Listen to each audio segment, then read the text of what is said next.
Hello and welcome. This is me after the video you're about to watch, just coming back to say a little bit of a content warning for this video.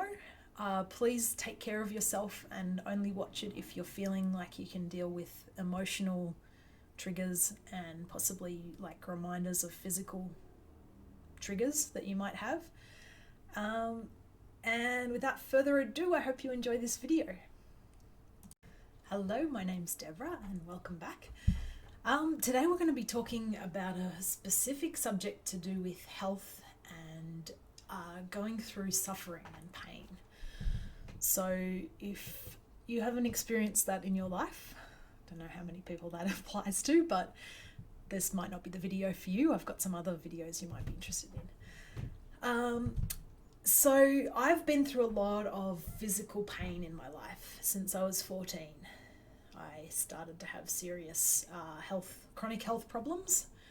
I was diagnosed with IBS, and then 20 years later I was diagnosed with endometriosis. So I'd say the endometriosis was actually more the root cause. Fast forward to last year and I had an operation that removed the source of my pain.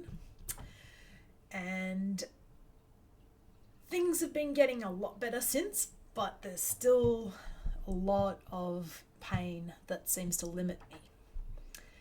And I know a lot of you can probably relate to this, that it seems like pain is just this obstacle, right? It stops you from doing so many things you want to do, or you think you want to do. I'll give you a clue where I'm going with this. So I had a bit of a revelation the other night where it occurred to me that every single time I've encountered serious pain in my life, it has always been doing something, whilst I was busy doing something that wasn't really for my highest good in the long run. So I'll give you an example. When I first got sick, I was at a school that was 2 hours drive from home.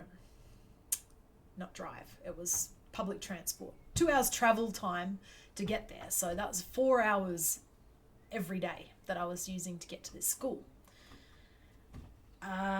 It was a great school, but it wasn't worth what that was doing to my 14-year-old body. I was not built for one thing, getting up that early. I'm not an early bird. It's not good for me. It's not when I do my best work. So I was needing to honor myself a lot more, and you can hopefully relate to that, as that's something that you need to do too, is really what you're built for is what you want to be doing. Because if you're getting into a pattern in life where you're doing something that isn't suited to you and your particular strengths and honoring your particular weaknesses, then that's not the right place for you. And so my body was trying to tell me this, and I wasn't listening to the tiredness, you know. I would get very tired and I would just overrule that. I'd be like, no, I have to go to this school. It's a really good school. It's going to give me good opportunities. And underlying that, there was actually a fear that came from a previous experience of suffering. When I was at the school before that one, I was bullied really badly. And so, of course, I wanted to get away from that, as you can imagine. And I had a story in my mind that there was no better option for me because I had to go to school. That was one story I was telling myself that wasn't actually true, ultimately. I'll get to that. So I was afraid that if I stopped pushing myself through the tiredness to get to this school, that I would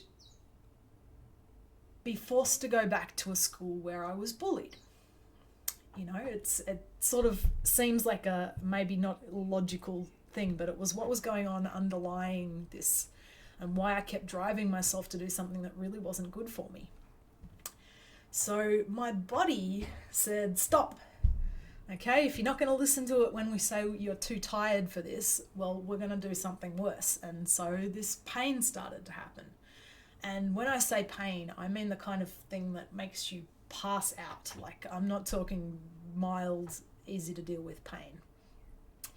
I had maybe 3 times where I was at that school where I passed out from the pain and in each case it was also letting me know that I was not in a good place for me because I was seeking help. So I was in a lot of pain. I went looking for help from teachers and the school staff. And instead of helping me, they tried to send me somewhere else. So 2 of those times that I had a really horrible experience, I passed out alone. So nobody knew where I was because I was busy trying to get from the office had sent me to the vice principal, and the vice principal sent me back to the office. And one time I literally passed out on the stairs. Another time I had tried to go to sick bay, and sick bay wasn't even open. There was no one staffing the sick bay. So I came to a locked door, and then I tried to get to the toilets because I felt like I needed to throw up, and I passed out on the floor of the toilet. In both cases, my friends found me eventually. So that's one of the reasons why I was pushing myself to go to this school, right? There were beautiful people that were in my class, my peers, and they came looking for me. So in both cases, I did eventually end up looked after. But it took passing out to prove that things were that bad to myself and the people, the adults around me. And then the third time was actually on the tram on the way home from this school. And that was really scary because everyone on the tram just kind of looked at me like they didn't get it, why I'd just sort of fainted and fallen to the floor, and no one offered to help. But the good news with that is that I got myself out of that tram at this next stop, and I happened to be across from the army barracks, the Melbourne Army Barracks, and strangely, or maybe not so strangely, that's where I found help, as one of the lovely men manning the front desk there saw me lying basically lying on the concrete next to the tram stop, and he came out and helped me get myself inside out of the hot sun and got me some water and I think he called my dad. It was sort of all a blur because I was still in so much pain. But yeah, so each time help came to me eventually, but it was after a really traumatic experience. And yeah, so this was pain just amping up the volume. So that your body will tell you when something is right for you or wrong for you. I've talked about intuition in a previous video, and I'll link that below. So intuition comes in many forms. And I would say that our body intuition, the messages our body is giving us, are the most important of all, because they're really connected to who we ourselves personally are. You know, like intuitions can be messages for anyone and everyone, but what your body tells you is the most important thing for you to know. And so my body started with, "You're feeling very tired now, go to sleep, please." Didn't listen. Then it started with, "Okay, you're going to start feeling gut pains." And the first time I remember getting gut pain was on the rehearsal. I was at a rehearsal at 8 o'clock at night. So this is a little 14-year-old girl, remember. And I had gotten into the musical, which I'm super glad I had that opportunity because that was wonderful for me. I was in Anything Goes. And I started to get these gut pains, and I sat down on the edge of the stage. And looking back later, because I actually did a musical the following year where my health actually did quite well, and I realized that particular musical was being run by a director who really wasn't supportive of me. Like, I managed to get myself kicked out of one of the musical numbers just by missing one rehearsal due to these health problems that were starting to arise. So there was this lack of compassion in the environment and this stress of traveling so far, and none of that was good for me. So yeah, we went from, "You're tired, go to sleep." Nope. "You're in pain now, please stop, please rest." Nope, I want to do the musical. I want to go to this place where I have friends for the first time in my life. That was another thing. I was not really feeling, I was a very lonely kid. So there's all things, these fears that I wouldn't have these friendships and I wouldn't have these opportunities and I'd be forced to go back to a place where people didn't like me. So I kept pushing myself, and then it got to the point of, well, you're not listening. So now the pain is going to go, and we're going to actually knock you unconscious. Like, you're really going to be forced to see that you're not in a good place and that you're not being supported the way you need to. So thank you, body. You know, that's I invite you to do this with your body, especially if you've had a lot of pain in your life. And you might not be ready to do this yet, but I am at the point now where I can genuinely say thank you. Thank you for sending me these health problems. Thank you for sending me these pains, because they stopped me from doing something that wasn't good for me, or they steered me towards something that would be good for me. So fast forward to more recently, and just last year I had this operation that improved things. And that was prompted by this intense pain that had gotten worse and worse and worse. And what I realized, and this is a little bit of an emotional content warning, so if you're sort of feeling a bit fragile right now, probably should have said this at the beginning, I might even go back and do that, give a little intro. So I had been desperately longing to have children since I was 9 years old. You know, I'm 42 now, so what's that? 33 years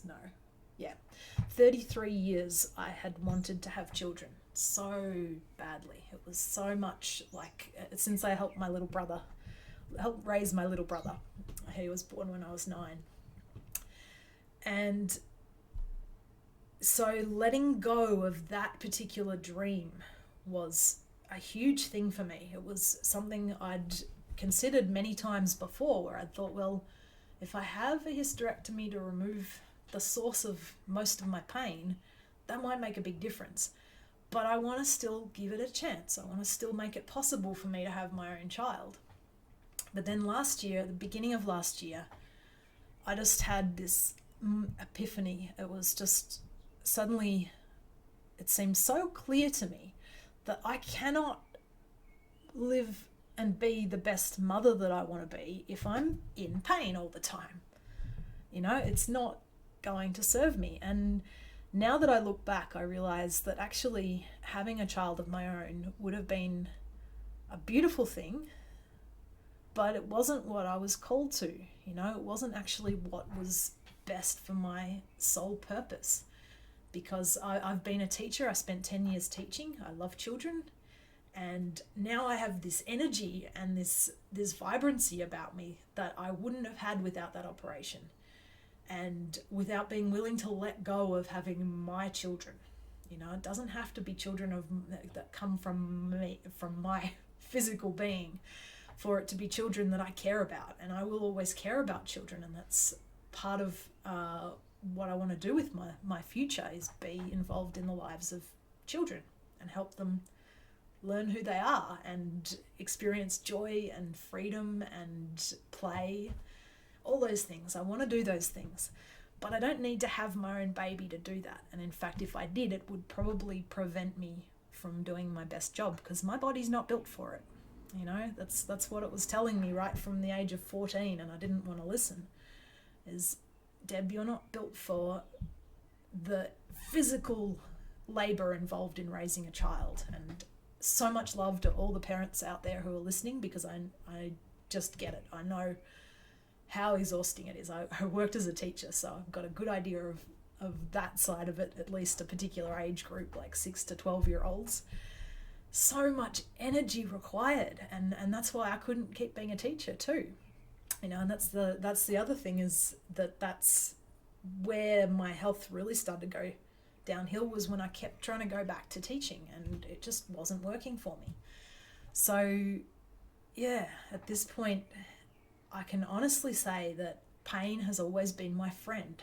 It's the blessing in disguise, the silver lining in the cloud, every single time.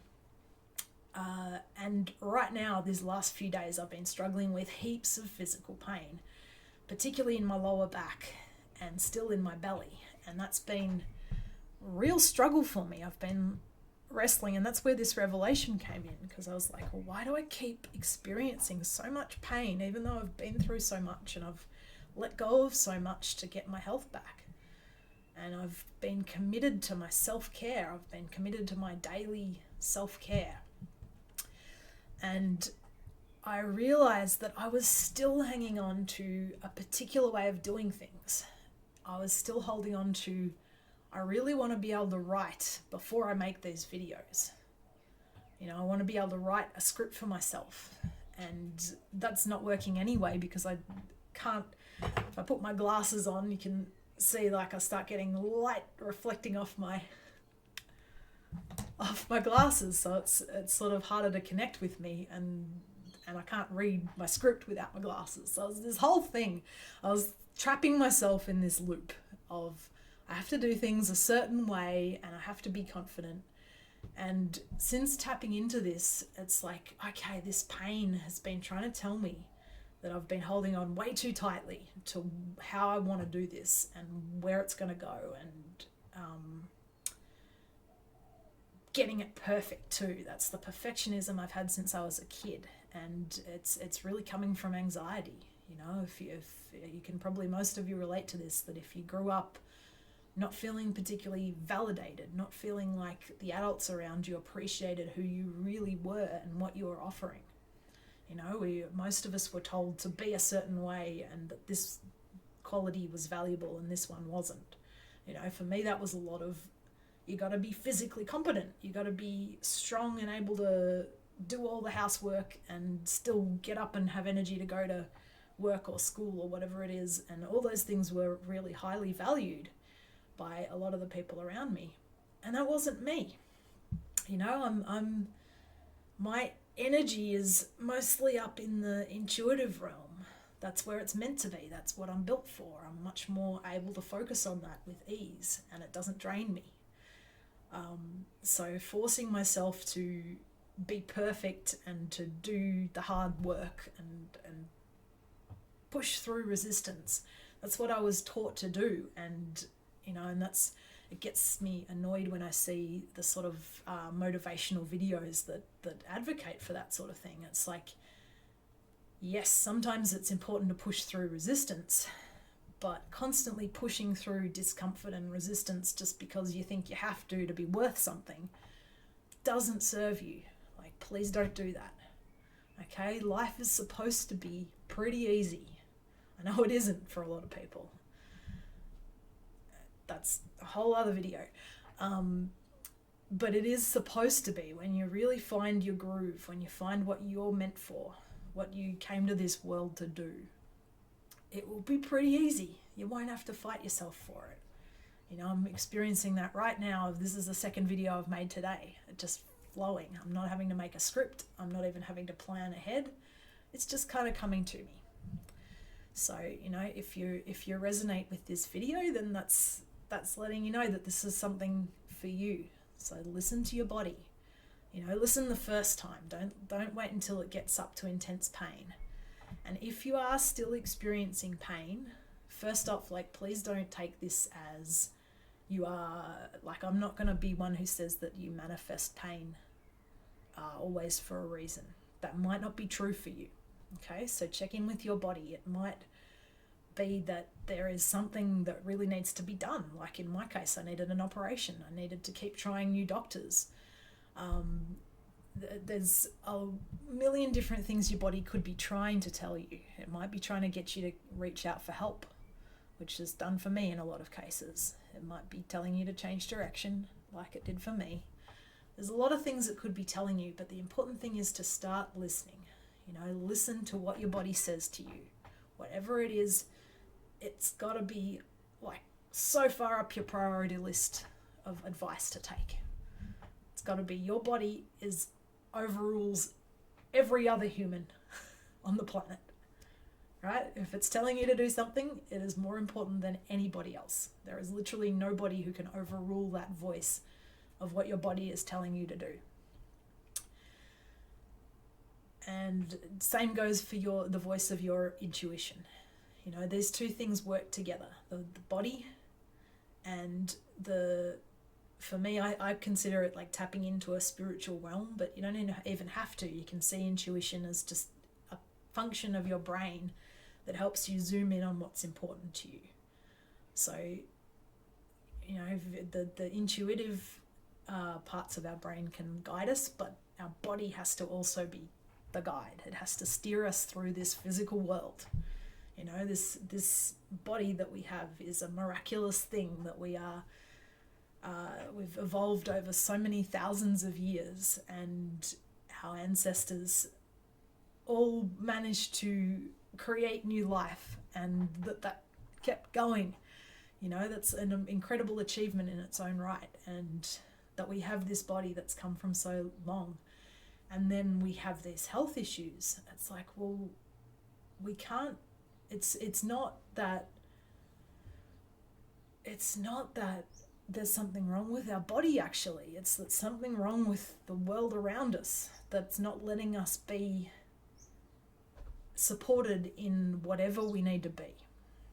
Because that's what I've always found, is that the pain goes away when I support myself to live the life that my body is asking me to live, which for me was 3 years of literally lying in bed, you know, and that causes its own problems, but it had to be done. I had to regain my energy, and ultimately it led me to this realization that it's time for an operation to change things. So if this story resonated for you, please like and comment. I'd love to hear your stories in the comments as well. And if you'd like to hear more of these sort of stories, I've got 28 years of dealing with various health issues that been on all kinds of adventures to try and discover solutions, some of them more effective than others. And so, yeah, I can relate to your struggles if you've been through health problems and disability and limitations of any kind. It doesn't even have to be physical limitations. So yeah, let me know in the comments what you'd like to hear more of, and thank you all for listening. See you later.